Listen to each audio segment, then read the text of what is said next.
अभी हम लोग एनसीईआरटी का एग्जाम्पल नंबर 10.1 देखने वाले हैं, क्लास 12 फिजिक्स का। इसमें क्वेश्चन ये बोल रहा है कि what speed should a galaxy move with respect to us so that the sodium line at 389 nanometre is observed at 589.6 nanometre. ठीक है, इसको क्वेश्चन को अच्छे तरीके से समझिए। ये क्वेश्चन जो है डॉपलर इफेक्ट पे आधारित है, जिससे पहले जस्ट आपको टॉपिक दिया हुआ डॉपलर इफेक्ट। डॉपलर इफेक्ट आप जानते होंगे, सिंपल सा, कि अगर मान लिया जाए आप यहाँ खड़े हो, अगर कोई कार वाला है जिसका बैक लाइट आपको दिख रहा है, पीछे का लाइट, वो आपसे धीरे धीरे दूर जाता जा रहा है, तो उस लाइट से आने वाला जो रोशनी है आपको वो धीरे धीरे कम होने लगेगा। ये तो समझते हो, है ना। तो कोई भी अगर जो लाइट का सोर्स है, अगर वो आपसे दूर जा रहा है, तो वो जो लाइट सोर्स है ना, उससे आने वाला जो हमारे पास जो लाइट है ना, उसका फ्रीक्वेंसी धीरे धीरे कम होता जाएगा। बस यही चीज़ है, ठीक है, डॉपलर इफेक्ट। तो उसी से रिलेटेड सवाल है। सवाल क्या बोल रहा है कि ये, जिसमें आपको समझने वाली बात ये है कि गैलेक्सी अगर कहते हैं दूर जा रहा है हमसे, ठीक है, किस स्पीड से दूर जाना चाहिए ताकि जो सोडियम लाइन है 589 नैनोमीटर का, वो हमको 589.6 नैनोमीटर का नज़र आए। ठीक है, अब ये सोडियम लाइन का अर्थ क्या हो जाता है, उसको समझना है कि सोडियम लाइन का अर्थ ये होगा कि अगर कोई लाइट सोर्स आपसे जब दूर जा रहा है ना, तो उस लाइट सोर्स का जो वेवलेंथ है ना, वो वेवलेंथ एक्चुअल में 589 है अगर नैनोमीटर, तो हमको शो करे कितना, 589.6 नैनोमीटर का वेवलेंथ उसका शो करे। कोई सोर्स है, लाइट का सोर्स, जो कि हमसे दूर जा रहा है, तो उसके दूर जाने का रफ्तार क्या होना चाहिए ताकि उसके दूर जाने के बाद जो उसका लाइट का जो वेवलेंथ है ना, वो एक्चुअल में चूँकि 589 है नैनोमीटर में, लेकिन फिर भी हमको 589.6 नैनोमीटर का महसूस हो, पता चले। ठीक है, इतना वेवलेंथ उसका पता चले, जो लाइट दूर जा रहा है हमसे उसका। ठीक है, गैलेक्सी की बात कर रहे हैं, कोई भी चीज़, लाइट जो दूर जा रहा है उसका वेवलेंथ हमको 589.6 नैनोमीटर महसूस होना चाहिए, पता होना चाहिए, जबकि एक्चुअल में 589 नैनोमीटर है दूर जाने वाले लाइट का वेवलेंथ, लेकिन हमको महसूस 589.6 नैनोमीटर होना चाहिए, महसूस वेवलेंथ दूर जाने वाले लाइट सोर्स का। तो उसके लिए बताइए कि वो जो दूर जा रहा है उसका रफ्तार क्या होना चाहिए। तो देखिए, आपको एनसीईआरटी में ठीक इस क्वेश्चन के जस्ट ऊपर ही यहाँ पर एक ये इक्वेशन दिया हुआ है। ठीक है, क्या दिया हुआ है कि उसी का हम लोग थोड़ा सा हेल्प लेंगे। ठीक है, ये कहता है कि change in frequency divided by original frequency बराबर होता है माइनस, कहते हैं वेलोसिटी, कैसा, तो ये रेडियल वेलोसिटी का अर्थ क्या होता है वो समझाते हैं, divided by speed of light, यानी कि चेंज इन फ्रीक्वेंसी बटे जो ओरिजिनल फ्रीक्वेंसी है बराबर होता है स्पीड, वो जो सोर्स जो आपसे दूर जा रहा है, इसको इस तरीके से लिखते ना तो ज़्यादा अच्छा लगता ना, velocity of source with respect to observer, यानी हम जो ऑब्जर्व कर रहे हैं मेरे रिस्पेक्ट में, मेरे हिसाब से वो जो सोर्स जो हमसे दूर जा रहा है उसका रफ्तार क्या है। अगर हम रुके हुए हैं और कोई सोर्स मेरे से 50 किलोमीटर प्रति घंटा की रफ्तार से दूर जा रहा है, तो कहेंगे हम रुके हुए थे, वो 50 किलोमीटर प्रति घंटा से दूर जा रहा था, आप 50 लिख देंगे। हम जो ऑब्जर्व कर रहे हैं मेरे से दूर जो लाइट सोर्स है वो कितने रफ्तार से जा रहा है, वही चीज़ को यहाँ लिखना है, अब बटे में स्पीड ऑफ लाइट। और फ्रिक्वेंसी में जो चेंज आया, यानी कि वो जो लाइट हमको दिखा रहा था, एक्चुअल अगर वो लाइट सोर्स खड़ा रहता तो उसकी क्या फ्रिक्वेंसी थी और उसके चलने के कारण क्या फ्रिक्वेंसी हमको महसूस हो रहा है, उन दोनों में जो अंतर होगा वो यहाँ लिखना है, और बटे में जो ओरिजिनल फ्रिक्वेंसी उसको यहाँ लिखना है। ठीक है, खैर इसी फार्मूला को मॉडिफाई करके हमने थ्योरी में पढ़ाया है डॉपलर इफेक्ट बताते हुए ही। अगर हम नहीं पढ़े तो आप यूट्यूब पर सर्च कर सकते हो, Doppler effect class 12 physics by एमनोल्ड। इस सेम फार्मूला को इस प्रकार, वेवलेंथ का टर्म दिया हुआ है ना यहाँ पे, सोडियम लाइन जो है ना, ये नैनोमीटर में जो दिया हुआ है, नैनोमीटर मीटर में है तो वेवलेंथ है, और सोडियम लाइन हो गया, स्पेक्ट्रम लाइन वगैरह, ये सब चीज़ आप समझोगे, एटॉमिक स्ट्रक्चर में पढ़े होगे कुछ थोड़ा बहुत, तो वही वेवलेंथ से रिलेटेड चीज़, तो वो वेवलेंथ की ही बातचीत हो रही है यहाँ पे, है ना।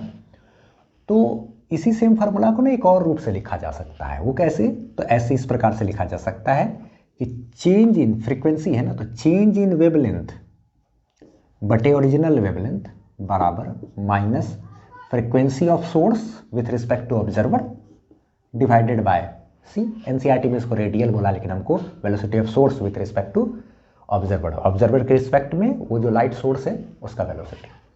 अच्छा, एक चीज़ और, फ्रीक्वेंसी और वेवलेंथ में उल्टा रिलेशन होता है। अगर फ्रीक्वेंसी घट रही है तो वेवलेंथ बढ़ता है, और अगर फ्रीक्वेंसी बढ़ रही है तो वेवलेंथ घट जाता है। क्योंकि फ्रीक्वेंसी और वेवलेंथ में उल्टा रिलेशन होता है, इसलिए हम लोग यहाँ पे एक माइनस साइन का यूज़ करेंगे। थ्योरी में हमने इसके बारे में बताया हुआ है, ठीक है, डिटेल में।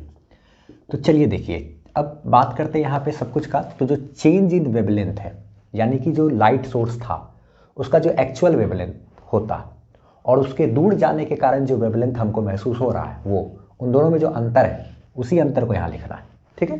तो इसमें बोल दिया कि सोडियम लाइन जो हमको महसूस हो रहा है ना, कि जो लाइट वहाँ जा रहा है, तो उस जाते हुए लाइट का जो वेवलेंथ हमको जो महसूस हो रहा है, सोडियम लाइन से वही समझना है ना, जो वेवलेंथ हमको महसूस हो रहा है वो वेवलेंथ एक्चुअल में है 589 नैनोमीटर का, यानी, ठीक है, यानी कि कितना, 589 इंटू 10⁻⁻9 मीटर का, ठीक है। और हमको जो महसूस होना है वो कितना हो जाए महसूस, 0.6 नैनोमीटर, इतना हमको दूर जाते हुए लाइट का वेवलेंथ महसूस हो जाए। उसके लिए स्पीड क्या होगा, है ना।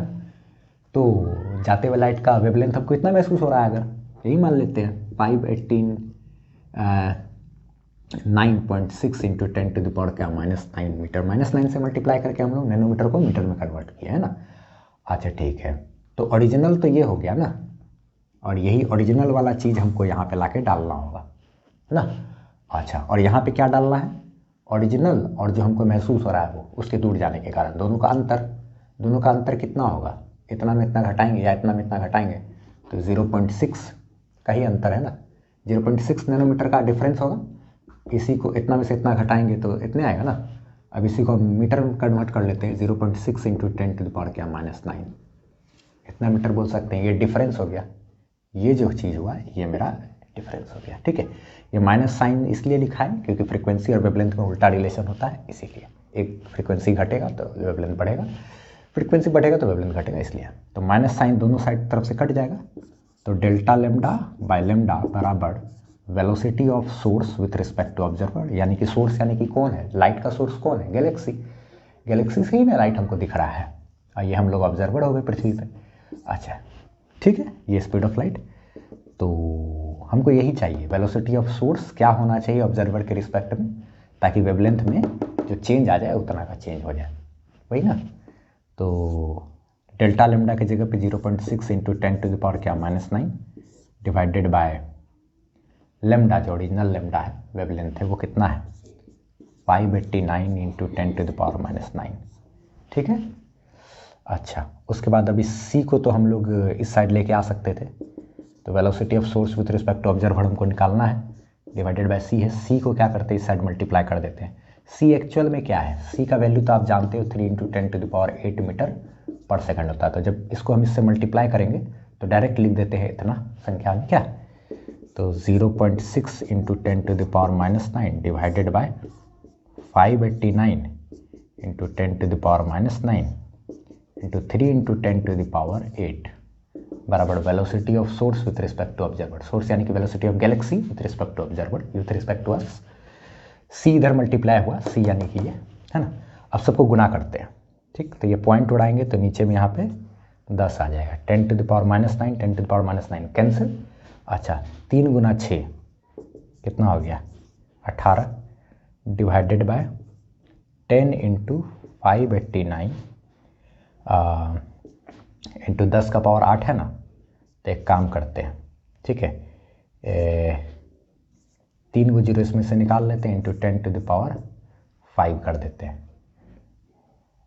3 गुना 6 18 कर लिए थे, 589 इतना ही लिख दिए, 10 वैसे ही छोड़ दिए, पॉइंट उड़ा के जो 10 था।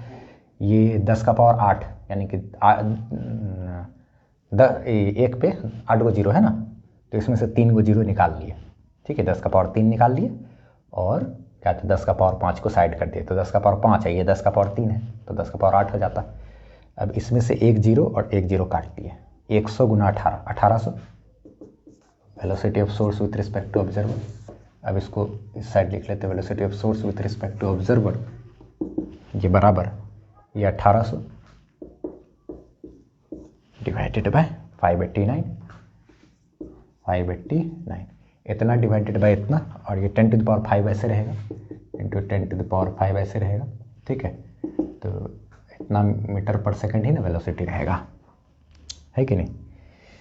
सी इधर जाएगा तो ये वेवलेंथ में चेंज है, तो ये भी मीटर में था कैंसिल, वेलोसिटी इधर गया मीटर पर सेकंड, तो यही यूनिट बचा रह गया, तो वेलोसिटी का ये इसको मिल गया। अच्छा, इतना डिवाइडेड बाय इतना, ये आ जाएगा 3.056, ठीक है। इतना डिवाइडेड बाय इतना आया, हाँ।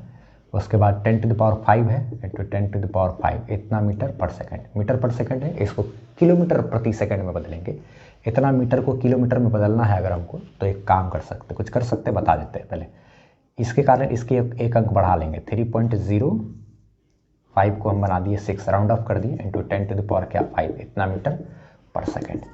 इतना मीटर है ना, इसको ऐसा लिख सकते हैं 3.06, ठीक है, गुना में 100 गुना में 1000 इतना मीटर प्रति सेकंड। ये 10 का स्क्वायर है, ये 10 का पावर 3 है, तो 10 का पावर 2, 10 का पावर 3, 10 का पावर 5, ठीक है। अच्छा, ये पॉइंट उड़ाएंगे 100, तो 100 कट गया, तो 306 गुना 1000 मीटर प्रति सेकंड हुआ ना। अब 1000 मीटर को हम लोग 1 किलोमीटर लिख सकते हैं, तो 306 किलोमीटर प्रति सेकंड, ठीक है। तो velocity of source with respect to observer हमारा इतना आ गया, ठीक है। स्क्रीनशॉट ले लो, ठीक। आराम से बताने के चक्कर में थोड़ा सा लेट हो गया, यही हो गया। वही जो गैलेक्सी जो हमसे दूर जा रहा है, यानी कि जो लाइट का सोर्स हमसे जो दूर जा रहा है, वो 306 किलोमीटर प्रति सेकंड के रफ्तार से जा रहा है। चलिए, इस चैप्टर के थ्योरी के लिए हमारा प्लेलिस्ट और नोट्स के लिए हमारा वेबसाइट www.physicsbymanwar.com हमेशा की तरह। Thanks for your support, bye bye.